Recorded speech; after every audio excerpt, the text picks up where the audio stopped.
All right. So Moonshot was founded, as I mentioned, in 2016. It was built on really specifying two needs that we saw in the ecosystem. The first was are seeing an ever-growing opportunity gap between our Black students, Indigenous students, and students of color and white students. And we know that without dedicated attention to disrupting the systems of inequity that currently exist, that's only going to continue to grow, and it's further heightened and emphasized by the pandemic. The second need is that we believe that the change needs to come from the communities themselves, people who deeply understand the hopes, desires, and can articulate the path that communities actually want to disrupting the inequities that exist and reconstructing something that is equitable, inspiring, and transformative. So in order to do that, we decided we need to find local leaders who come from the communities they want to serve and therefore transform the learning environments for the students who are in the systems.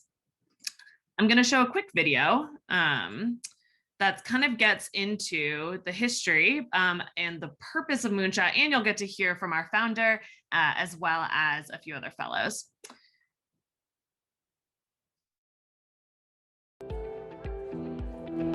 It is a myth to believe that there are not people of color or women who want to open a school, and I think so often that's what we say. I think the reality is we haven't looked or tried hard enough to build relationships with communities to find those people.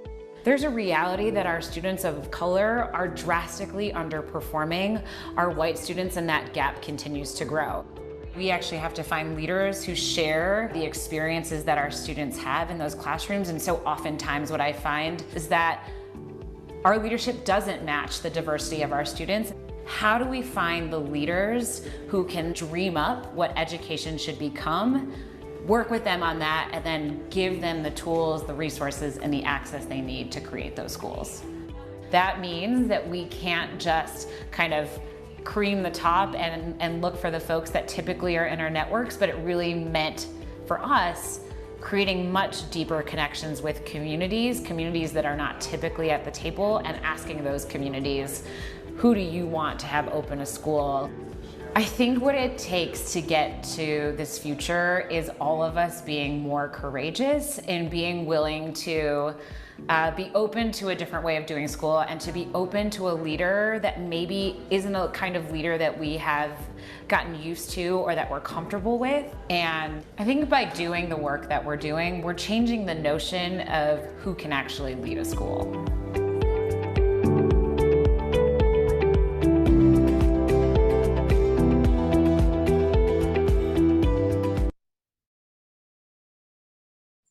All right, so that is one of the videos that gives you an overview. I'll name that this comes a little bit early in our organizational history, and now we do focus both on school founding and program founding. So you heard her talk a little bit more specifically about leading a school, but we also believe in creating transformative learning environments, which can happen in a school, but it can also happen in programs after school, embedded in school, summer school, etc. So just naming that.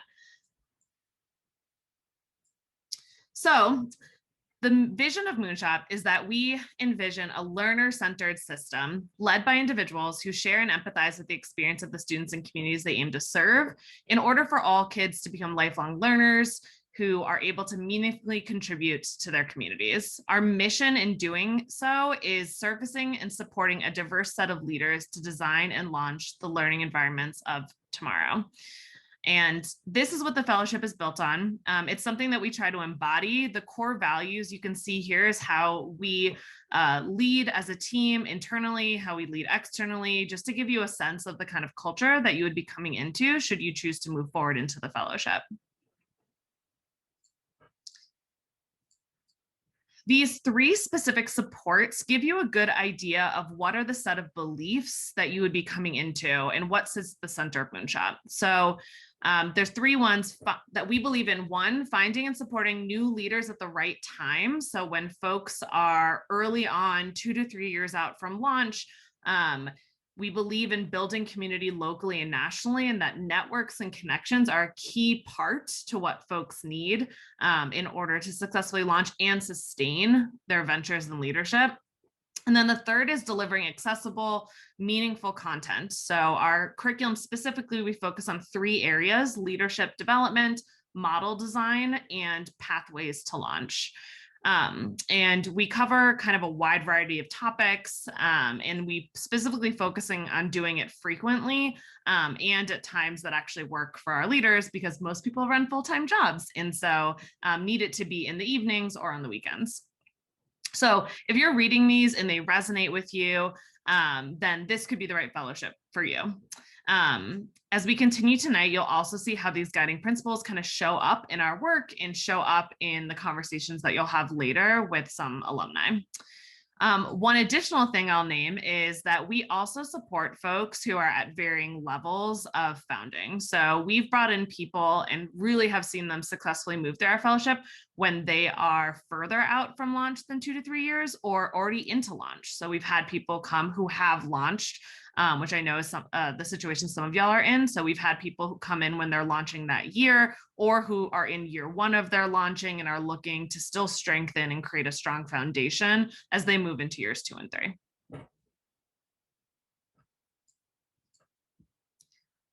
So this beautiful graphic is the structure of our fellowship. So you are right now at the very, very top. You'll see the way our fellowship works is that there's 3 stages, and it kind of works so that we give people the opportunity in the first stage, which is called Explore, and we give them that chance to really figure out, do I want to launch something? So you do not have to come into the fellowship saying like, you know what, I'm going to start a 501c3 in 1 year and that's the plan. We really want to give you the space to explore, to test, to have some trial and error as you're designing your school or program. The workshops we do in the Explore stage are really meant to help you become a better leader, develop your ideas, develop a network. And then after that is the Cultivate stage. So at the end of Explore, you and the Moonshot team decides based off your readiness, based off of the level of commitment you want to make moving forward, if you want to go to the second stage. And in the Cultivate stage is when you're actually starting to pilot your ideas. So you test it out and you're actually developing pilots through in person, it's Saturday day camps, and virtually it's a virtual pilot. So hopefully for cohort 5, we will be able to do in-person pilots next year. I know, knock on wood. The last stage is the prepare for launch stage, and this is much more independently driven by the fellow. This is when you're actually running pilots that last 1 to 2 weeks long, usually happens over the summer or the fall, where you get a budget and stipend. And so this is really for folks who are excited to move into more of a formal launch phase. So the key point here is that you don't have to commit for a long period of time. You're really committing for the first portion to a 3.5-month workshop. That's the Explore stage. That's what we're recruiting for right now. And then if you choose to move on, you can, and you'll always be a Moonshot fellow once you complete the Explore stage. So you are an alum after you complete the first semester of Moonshot. And after you complete the Explore stage, you have access to a Moonshot alumni services. So we have a 68 fellow alumni network right now in the Metro Denver. And once you become an alum, you have access to different services. One is a tight-knit local network. Again, 68 folks, that number is growing by 15 to 20 every year. It's 85% or more people of color, 65% or more women, and all folks who are working in education and entrepreneurship in the community. We have specific offerings that we give from our staff. So we do one-on-one career and grant coaching. We work with fellows as they prepare to write grants and funding, help with funder connections. We also do a lot of resume, cover letter, feedback, interview prep, helping people find the right job for them if they're going up for promotions or just career changes. We have something called the Expert Bench, which is a group of consultants who are experts in their fields that our fellows can access up to a certain amount of hours per year. And that is folks, so we have a lawyer, an accountant, we have executive coaches, we have folks who specialize in fundraising, kind of just a whole thing of what do early stage entrepreneurs need, but often don't have the funds to put a contract out for. Direct to Fellows Learning Fund is a microgrant program where our alumni can apply for funding each year that they can use towards their venture or towards their own professional development. And then the last kind of bucket is school launcher program. So this is for folks who are specifically wanting to launch schools. We have additional programming for them coming out of the part-time fellowship. We can get into that more. And if you're interested in that, we can definitely talk more in the Q&A, but that looks like an additional part-time fellowship, which is called our Residency Bridge Year program, and then a full-time residency, which we are launching for the first time this fall.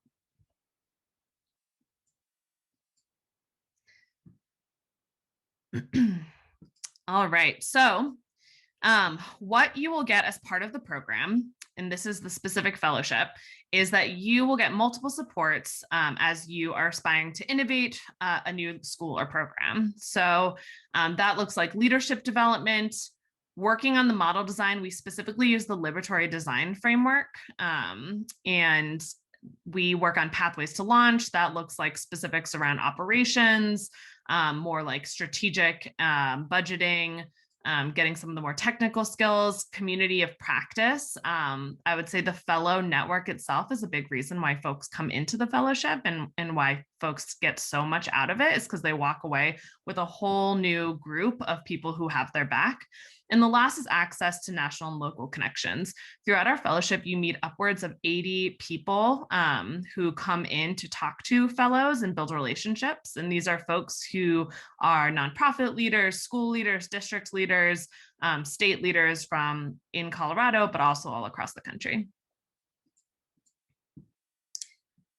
I'm going to go kind of quickly through this so that we can go into the more exciting part, which is not me talking, but y'all getting to hear directly from our alumni. But this is just to give you a sense of what does Moonshot believe a leader needs.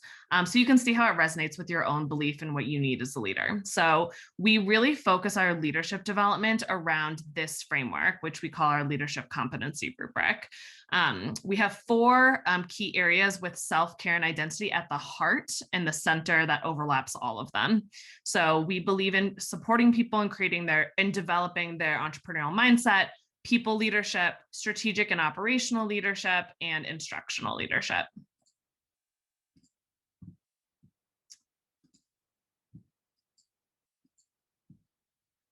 When it gets to model design, like I mentioned, we work through the liberatory design framework. So we specifically focus on making sure that when people are creating something, it's truly tested and demonstrates demand from the community.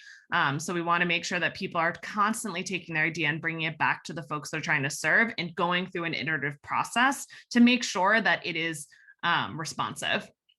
And so we also believe there are some things that no matter what the model must be true. One is that students have to have ownership and agency over what they are learning, that there are measurements that are outcomes beyond academics. So social emotional learning and holistic and whole child is a big part of our framework.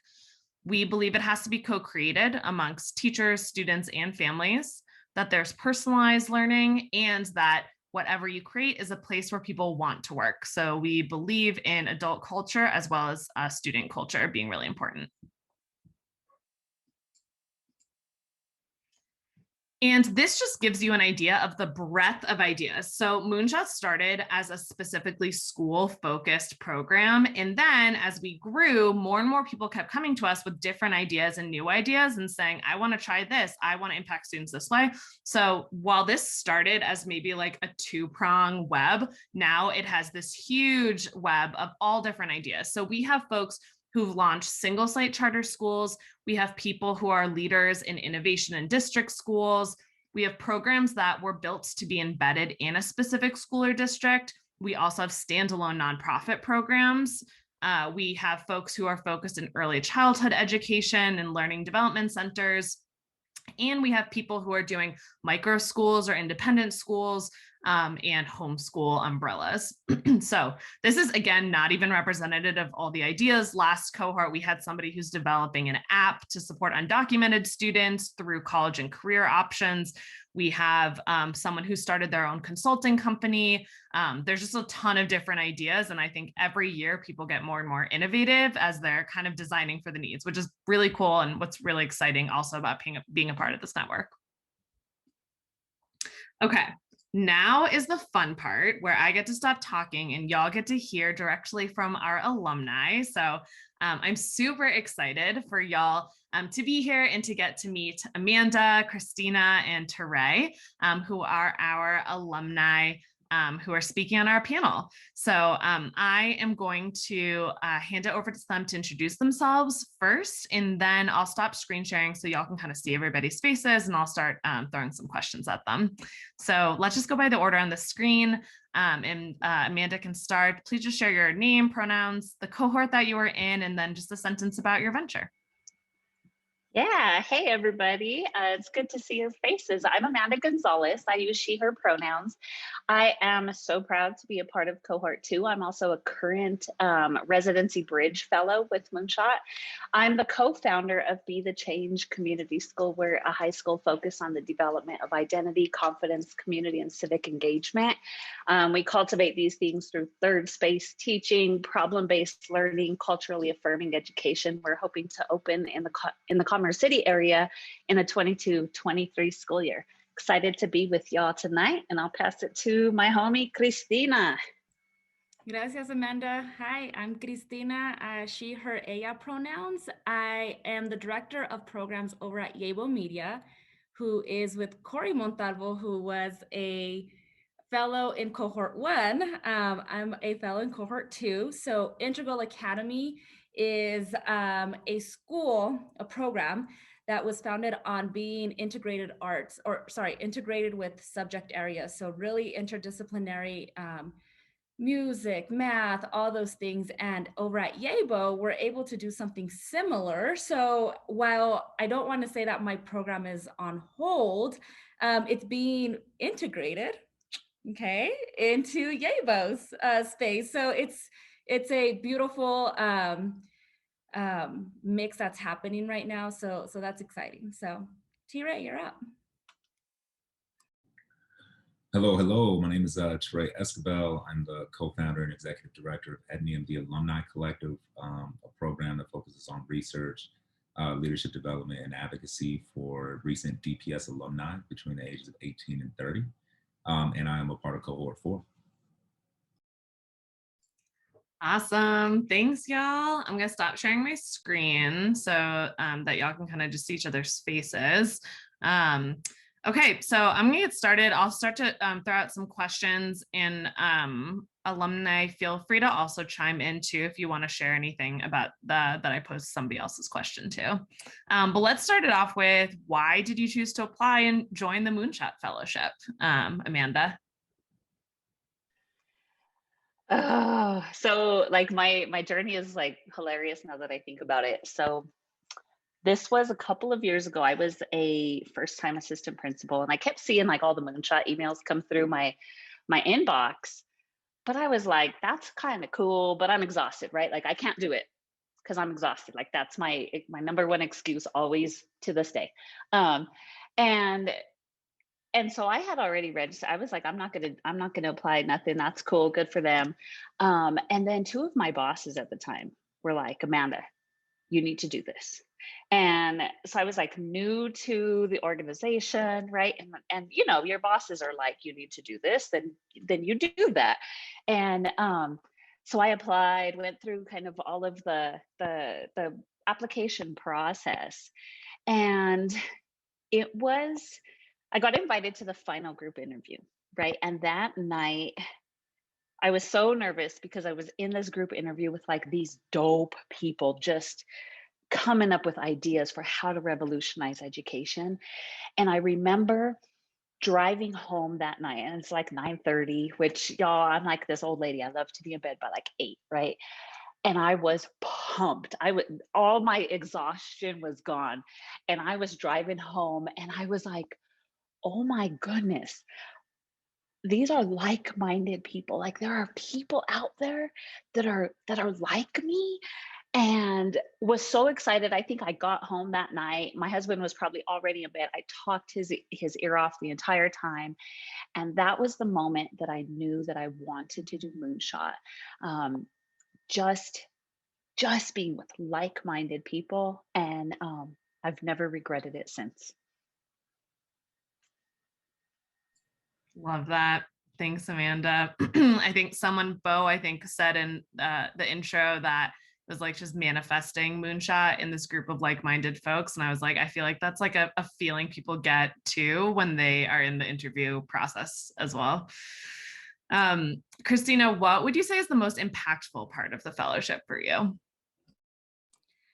Well, I relate to Amanda. Like there were nights that I would be driving home and you're just excited, you're awake. So one of the impacts is be ready to not sleep. If you're already not sleeping, be prepared for it to like escalate. So I say that it was so exciting to be amongst a collective of people that thought similar to you, not necessarily like, oh, we're all aligned. And it's more that we created, cohort 2 really created this communal family type of space, and so the most impactful thing for me was that I usually, my tier of support is like obviously my sisters, my family, like that's level 1, right? And then level 2 was like, okay, my people that I used to work with.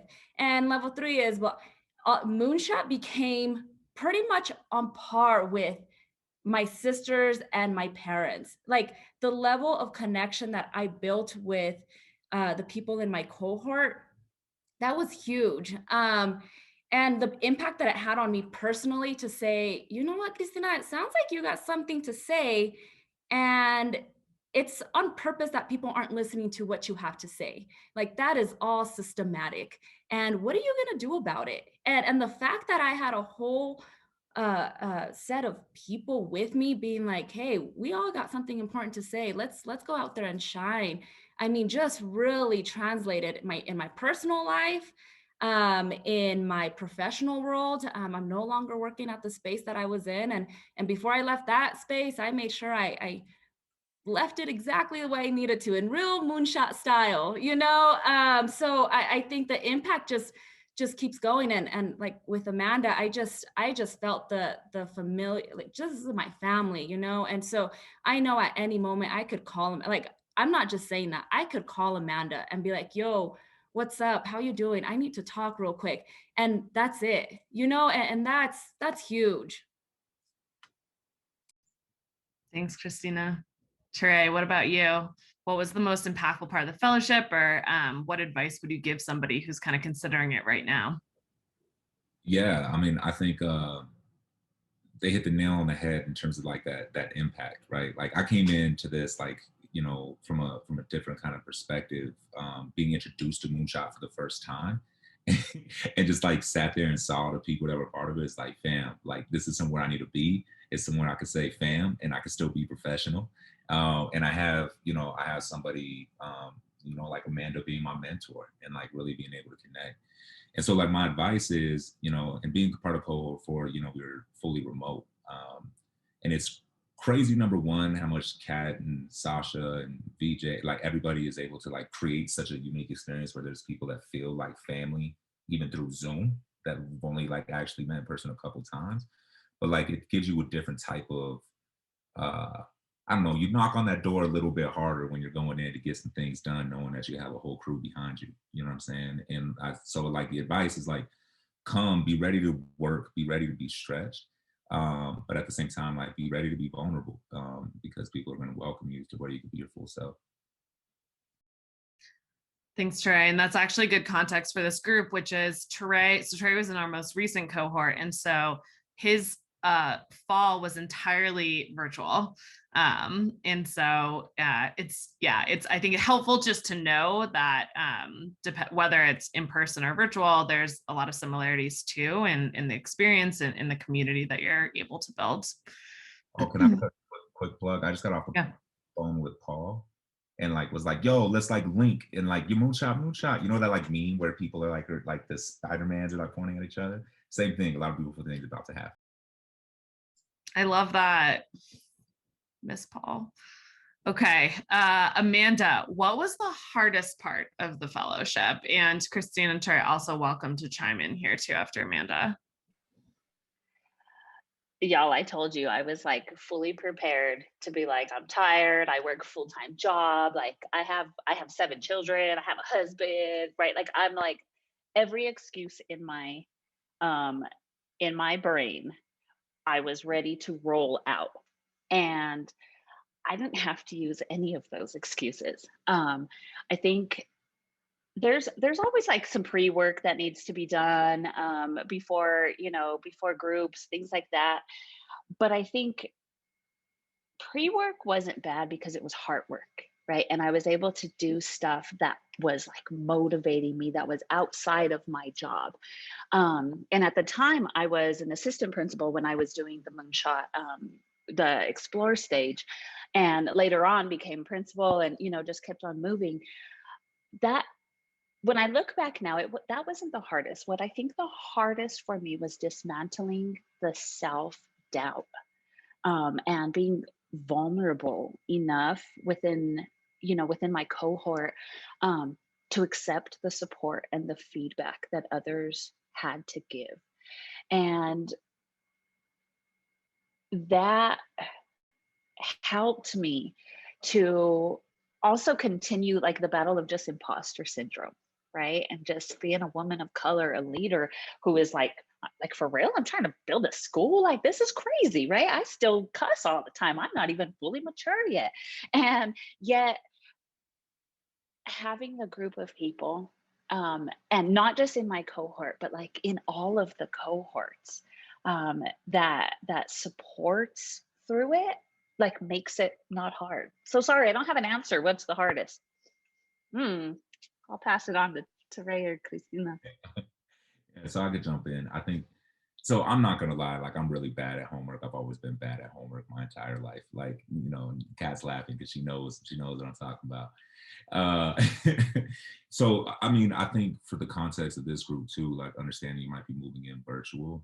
There was 2 things for me. One, it was just like the craziness of the day, right? Like, and most people have experienced the same thing where somehow like I'm back to back and people don't think you need 10 minutes before breaks or whatever. Like there's this pressure, and like there's the pressure, especially as you're building something, like you're in the process of building it, you know what I mean? And so like that prioritization is a process. But the real hardest thing from a virtual standpoint, at least for me, is the same thing that's hard from just like working from home in general, is like, telling myself like, yo, I'm working, you know what I mean? And it requires like intentionality at home. It's like a different type of intentionality. But then once you get into it, you get the screen on, you don't question why you're there, right? And I think that's the litmus test for whether or not like you should stay places. Like once I turn that on, breathe, right? It didn't seem like work.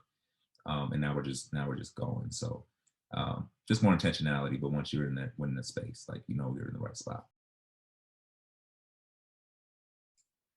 Thanks, Terry. Thanks, Amanda.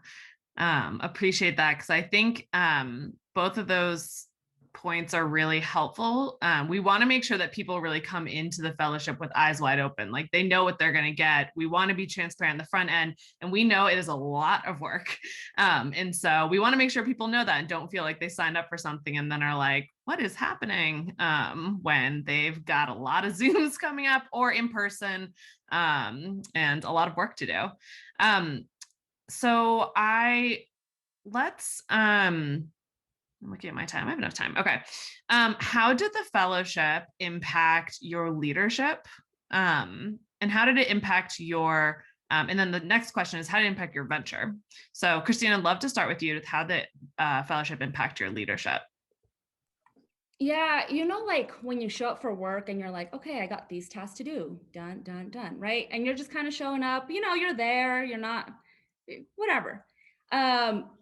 During Moonshot and after Moonshot, I showed up. Like I wasn't just showing up, I showed up. Like I said, I feel like I had the confidence all of a sudden of like, there is, like, I have a whole set of people here that are backing me up.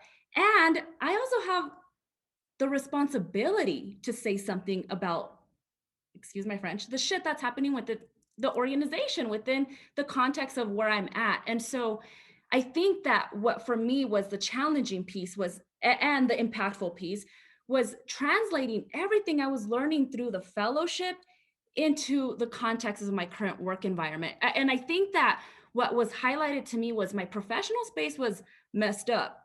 Not that my personal space wasn't, but there were even some things in that personal space. So like just really intertwining what Trey and Amanda were talking about around like how you're shifting from a day, how you're turning off one part of your day to fully be present in the moonshot space, but then how you're translating all of that back into turning them both on at the same time, you know. And that to me was the real impact. When I was one, moonshot space was moonshot space, right? 5 to 9 Thursday, cool. And then keeping my workspace 8 to 5, cool. And then that impact was when it started to mesh with each other.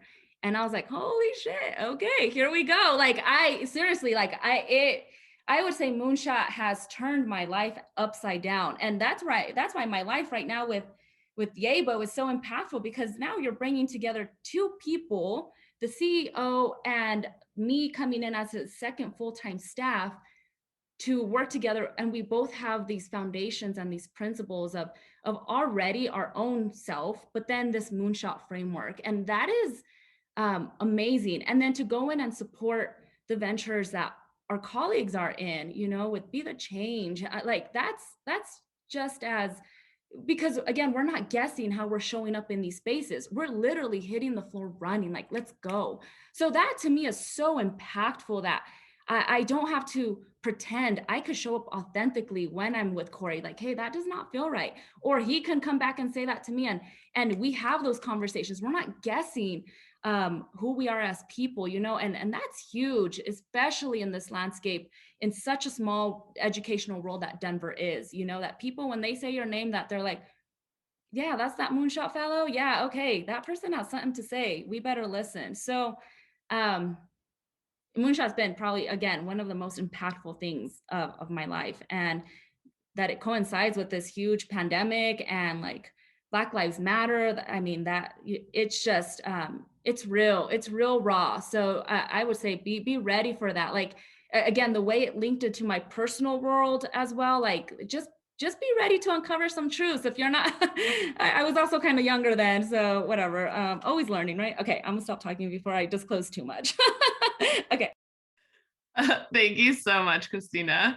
I really appreciate that. And it's good. Great for folks to hear. Amanda and Teray, would love to hear, how did the fellowship impact your venture? And I'll give y'all the caveat that we have folks in the room some folks who have like a baby seed of an idea, some folks who actually have already launched. So we have people on the full spectrum. And for y'all, I think it's helpful to know Amanda came in creating her idea, and Trey came in having already launched. So just so you can get kind of two perspectives there.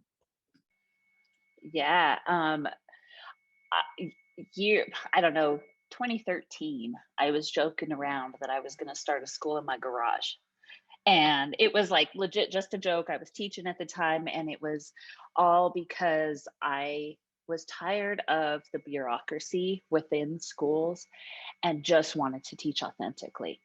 And flash forward to what, 2017, 2018, when Moonshot rose up, and I had to go back and go, oh, thought of this before, and really dig into the design aspects of actually making it real.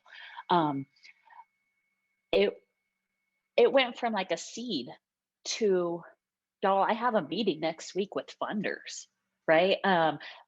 And I mean, we're speaking to authorizers, like we're going to create a school. Still shocks me, but I would say it wouldn't have ever came to realization if it wasn't for the Moonshot Fellowship, and impacting my life the way that it has, um, just given me the power to be able to dream.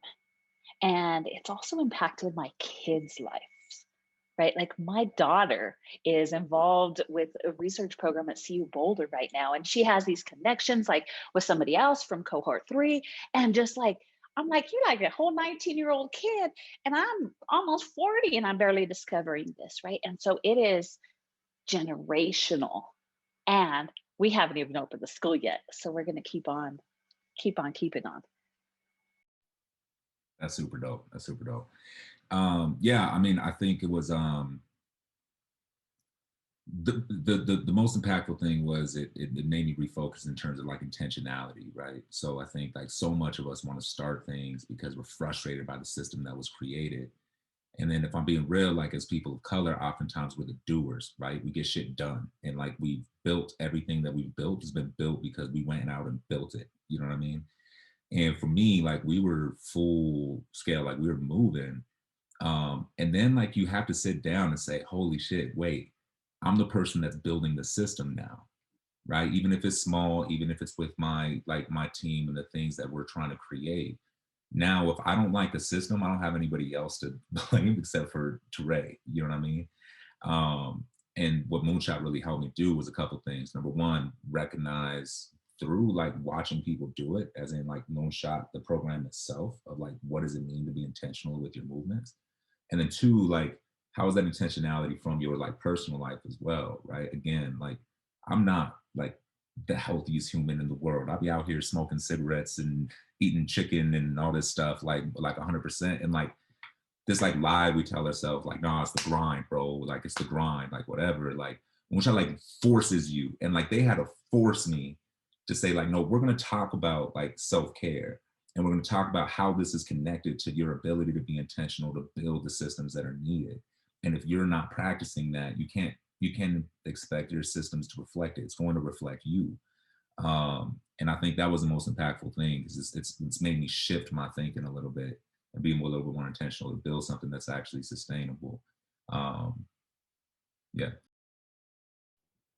Thanks, Trey. That actually hits on a question that Sarah had as well in the chat about how fellows preserve or prioritize self-care while doing the work of entrepreneurship and startup and doing a fellowship that is part-time but is like a serious part-time job in many ways, and particularly on top of family responsibilities, your own full-time job. So curious if y'all have any advice or just even anything to share about how that worked out for you. It was definitely highlighted that self-care was the most important thing. You know, I go back to this idea of you have to do your own personal work here in order to really show up out there, right? Because what's interesting about this space is that people will pull out your they will either pull them out for you or they'll highlight them like, oh, Christina was just tripping. Like, she's actually no leader. Like, they will highlight those for you if you're trying to show up like something that you aren't, right? And so I think that the more that you, through this fellowship, continue to feel those raw emotions, I think that we all said it, like to be vulnerable in those spaces, again, with a trusting group of people, like, yo, I'm just tired. I need to go sleep. I need to go take a nap. I think for me, it was so highlighted that it was important for me to get my stuff together with, not my stuff, but, you know, to heal within yourself first and then really show up. And so I don't have a family, you know, so I never felt stretched in that way. But I do remember feeling like, oh my gosh, I'm really having a hard time turning off my mind after Moonshot. So what do I need to do? You know, so like, maybe I need to journal a little bit more. Maybe I need to focus on this. And what I appreciate about the fellowship then was that we leaned on each other's strengths of what we did for self-care. So one time I came in and I led a meditation. I'm a complete yogi. I cuss a lot, but I'm a complete yogi. You know, I get into the mindfulness space. I like to say chill the fuck out, you know, integrates both of my people in my head. But I think that they pull in those strengths of people. I know that the first cohort, they all did an OTF class together, and that was somebody that they brought. So I just think that you build on each other's strengths. Like if baking is somebody's strengths, they bring that in. Like it's a method of self-care. While the fellowship does a great job of saying, hey, self-care is for you, they really put it back onto your own ownership. Like what works for you? What do you need to do? Take care of yourself. And they, again, highlight that and support that space for you. I would add that Moonshot for me became my self-care, because just being a mom and a worker and everything, and I was doing everything for others constantly. And so then I got to be with this group of people who would call me out on my shit, and who would check in with me like, Amanda, you're working too hard right now. Like, you just need to chill. Actually, I'm just going to call you. I'm putting stuff on your calendar right now. I don't even want to meet with you. You just better not work, right? And that kind of thing. So it's like an accountability as well. Yeah, I mean, to be honest, it's something I'm still working on. You know what I mean? Like, you know, I came in, I had a full-time job that required a massive amount of time at the time, on top of the venture, on top of Moonshot, plus 4 kids in the house, plus a wife, like all that kind of stuff. What I learned was, like, number one, like with my family, I mentioned that before, like it required me, and it gave me the language I needed to be very clear on the why, right? And what you realize is, like, when you tell your kids are intuitive, and when you're able to tell your spouse or whoever, like, I'm here for this particular why, it's a different type of conversation, right? And I think what Moonshot really forces you to do, like, I know we talk about like our pitches for like funding and everything, but like fundamentally to me, that's like us being able to explain our why and what it is we're actually trying to accomplish in the world. And that allows some of those things to be a little bit easier. But like Amanda said, like, you know, y'all get to know VJ at some point. Like, he would call me literally on a weekly basis, like, dude, you need to calm down. You know what I mean? And I'd be like, nah, but I can't, bro. You don't understand. It's like, and you know, and things slip, and you know, people are supportive, but like, you know, you showing up for not just yourself in that space, but like you could come, you could be authentic, you could be who you are. And like, I think in a lot of ways, like a lot of us are just searching for that, because like, you know, regardless of how good you're working, like this world we're operating in doesn't always allow you to bring that full self every day, and that takes energy. So still something I'm trying to figure out, but it gave me the words, the language, and the reasons behind it. Thank y'all so much. Appreciate all those perspectives and echo all of them. I think it's something that we think is really important at Moonshot, because we're not creating anything innovative if we're just creating the same kind of work-life balance that white supremacy has ingrained in us for a long, long time. And so that's a big part, but it's also really hard. And it's constantly a conversation we have on the team, always having to check in on our own stress levels, on what's going on in our world, making sure that we're not trying to inauthentically disconnect the personal from the professional, and actually feel like we can bring our whole selves. So I appreciate the question, Sarah. All right. Well, I know it is at, let's see, Sash, do we need to keep going? I'm just looking in here. Yes, probably to the next portion. Yeah, she's nodding at me. Yeah, okay. I think you could totally do a closing question if you want. Okay, cool. All right, Amanda, Christina, and Teray, last question is, what advice do you have for folks who are in this room who are considering applying to the Moonshot Fellowship? So I kind of talked about this already, but I'll just say, like, be ready to work. Like, don't, like, if you're coming into it, it's coming into with the assumption that you have what it takes to make this happen. Now it's just about how do we do it. And it's a different thing in your brain that clicks when you start to realize, holy shit, I can build something for myself and for my community. It's going to, you're never going to be able to look at your like regular full-time job the same again. Like, you can't put that back in the bottle. And it requires shifts, because it's a deviation from what I feel like we've been taught. Man, my grandma cussed me out for leaving a job that was paying me like $30,000 a year, right? Like, what are you doing? Just stay in your job. You're good. You got, like, you know what I'm saying? Like, you unlock the entrepreneurial mindset and you're connected with these folks. Like, just be ready. It's a shift. And it's a mentality shift that people around you are gonna have to get used to. I'd say that, for me, it was really important. And this is something I'm really trying to live in the present moment at right now is what's the joy of all of this too? Our works are tough. Like Sheree was saying, it's the hustle and the grind. And a lot of times we're used to it, right? Like I can hustle and outgrind anybody. Like tell me to run, I will sprint, like don't get me started. But like also what's the joy in that, right? Like remember your joy, that why, like what's going to make you smile at the end of this fellowship, like really always just authentically saying like, what's the joy in all of this for me, right? And why am I doing this? I think that's really important, especially for me. Like when you look out into the world, you're like, this sounds all great right here, right now. This is beautiful. And now we got to go sell this out there. Like, holy crap, like, and again, you're sprinting and you're like, so remember to like be calm, have so much grace for yourself. There's this saying that says something like, my feet are so tired, so sit down and let your wings take over for a bit, like just really nurture yourself, find your grace, find your joy. And we got you. That's the other great thing about Moonshot is we got you, like if you're ever having a hard time, is really connect with people. Like I know I haven't connected with T-Ray at all. And also I know that if I was like, dude, as a Lincoln alumni, like there's things I know about him, right? Like that I know already are common grounds. And also if I was like, dude, as a Moonshot fellow, where are you navigating at right now? Where are you at? And that's all I need. Again, like I said, I don't need to pretend. I could be authentic with any of my Moonshot peeps. And there's a lot of joy in that for me. So just, it's a lot of time, it's a lot of work. And also like, we're with you, So how exciting. So exciting for y'all.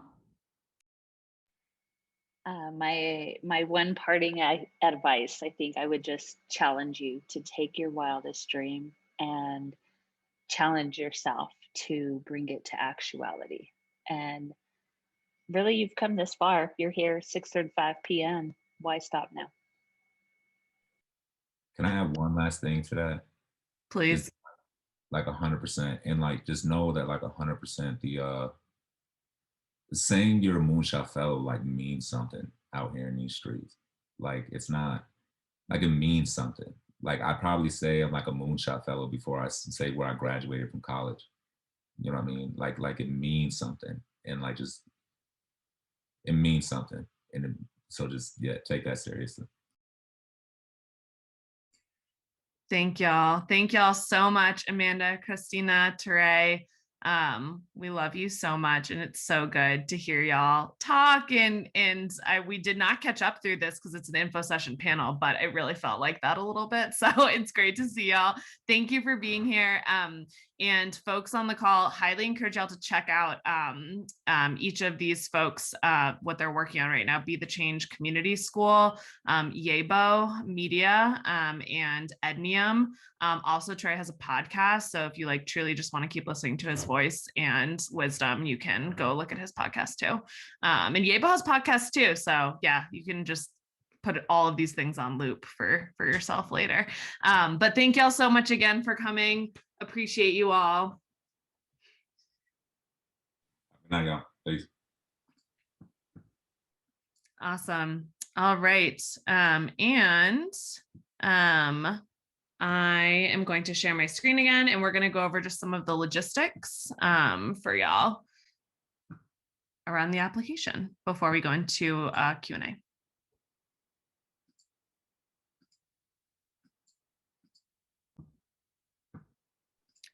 It's always really hard to follow up a panel or like Moonshot discussion with logistics. So just asking that y'all bear with me.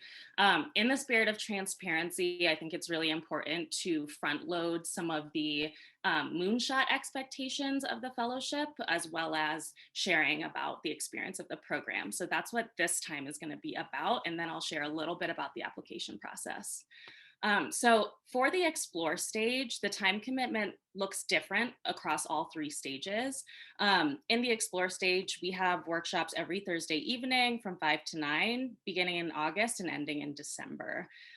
We also usually have about one weekend workshop a month in person that typically looks like it could be full day Friday, full day Saturday, full day Sunday. Usually virtually, we do Friday evenings, full day Saturday, full day Sunday for those weekend workshops. We have several workshops during the work week for school visits. We do local school visits, we do national school visits, and there's typically a cohort retreat, which in person, we all go somewhere, and virtually, we spend the weekend together on Zoom community building. So all of these dates also need to get approved with your managers to make sure that they are aware of the time commitment of workshops for the fellowship. The deliverables, typically for the whole explore stage, there's about 1 to 3 hours of pre-work or post-work per session, which will ask you to either review content ahead of time or submit some deliverable for the program. You also have 2 one-on-one check-ins with the Moonshot team, one halfway through the fellowship and one closer to the end. Moonshot also pays for every fellow to get 2 executive coaching sessions throughout the explore stage.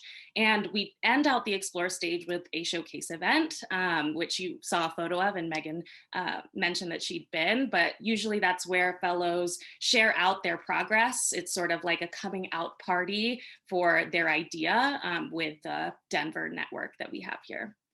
The program, there is a one-time tuition fee for the program. So starting in the explore stage, we ask that you pay a $500 program fee. And if you continue to the other stages, there is no additional fee. This one-time $500 fee is just so that you have some skin in the game as you're investing in this program. We also cover like all of the food and travel and supplies for the fellowship. And so this is just a way for us to really make sure that folks are invested. People can apply for scholarships, and sometimes people can get their organization to pay using professional development funds as an option too. I wanted to share the operating norms for the fellowship as well. A commitment to high standards of excellence for deliverables and for the development of your venture. Being responsive to feedback and growth through coaching is really an important aspect of the Moonshot model and how we run our programming and professional development. Kat shared the Moonshot core values earlier, but as she said, our team lives through those core values, and we try to also have our fellows uphold and demonstrate those core values with each other and in the Moonshot spaces. In these Moonshot spaces during workshops, it's really important that there's confidentiality of conversations. I think you heard in the panel how tight-knit cohorts get. There's a lot of information that's shared about people's personal and professional lives, and we want to make sure that the space is sacred and that people trust each other so that you can share openly and grow together. Alex just put a link in the chat. The Moonshot applicant guide sort of has all of these things listed out and more, as well as frequently asked questions about the program. So if you want to dig in more to the expectations and information about workshops, that information is there for you. Now I'm going to share a little bit about our application process. So our application opened on March 1st, and there are 3 stages to our application process. We ask that you submit a full application. If you were to move forward, then there would be a virtual video interview, and then finally there would be a group interview day. So in order to start the application process, you can go to our website, www.moonshotadventures.org/apply. And there you'll see an option to apply for the fellowship by filling out a preliminary application form. In that form, we share the workshop dates in advance so that you can ensure that you can commit to the workshop dates that we've outlined for this fall 2022 Explore stage. We also share the must-have skills and qualities that we'll be assessing throughout the application process, and those are based on skills from Moonshot's leadership competency rubric. In the applicant guide link that I shared earlier, you can find both our workshop calendar for the fall, as well as Moonshot's leadership competency rubric if you'd like to dig in deeper. Once you submit a preliminary application form, our team will review it and give you access to the full application if you're able to meet those requirements. In the full application form, we ask questions about your venture and you as a founder, and some of those are multiple choice, and we give you space to provide short answer responses to back those up. We also have a section that asks for you to submit your resume as well as a response to some key questions that we're wondering in this stage of the process. And you have flexibility to submit those answers either through a short video or through a 1 to 2 page cover letter.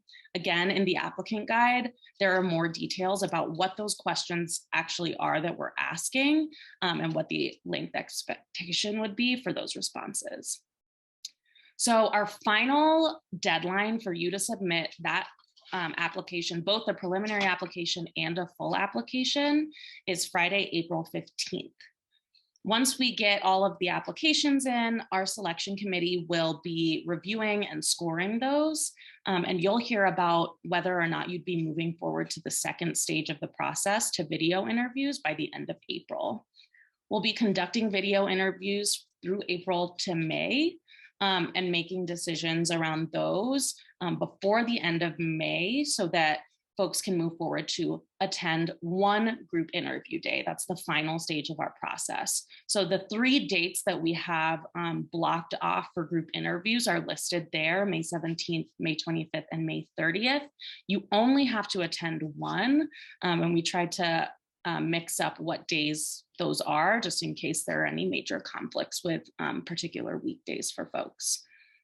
The group interview day is about 2.5 hours, and both the video interview and group interview day involve some direct interview questions as well as some scenario-based activities, just so that we can get a better sense of your ability to perform against the competencies that we are assessing. After all of our group interview days have concluded, again, our selection committee will be evaluating and making decisions in early to mid-June. So you'll find out whether or not you've been accepted about 2 weeks after all the group interview days have concluded. So again, we ask that you submit applications by end of day Friday, April 15th. So that's at 11:59 p.m. Mountain Standard Time. You can find all of this information again on our website, www.moonshotadventures.org/apply. And that's where you can also access our applicant guide to get more detailed information about what we're looking for in this process. Thank you all again for tuning in to the Moonshot Fellowship information webinar. If you still have questions, make sure you check out tinyurl.com/moonshot applicant guide for a detailed breakdown of the process, frequently asked questions, as well as what we're looking for in an applicant. If you're ready to apply, head over to moonshotadventures.org/apply. And if you have questions or want to reach out to someone one-on-one, please email recruitment@moonshotadventures.org. And I'd be happy to follow up with anyone to answer questions or to reaffirm that your application to the Moonshot Fellowship would be a good fit. Thank you all again for taking the time to learn more, and we are looking forward to hearing from you soon.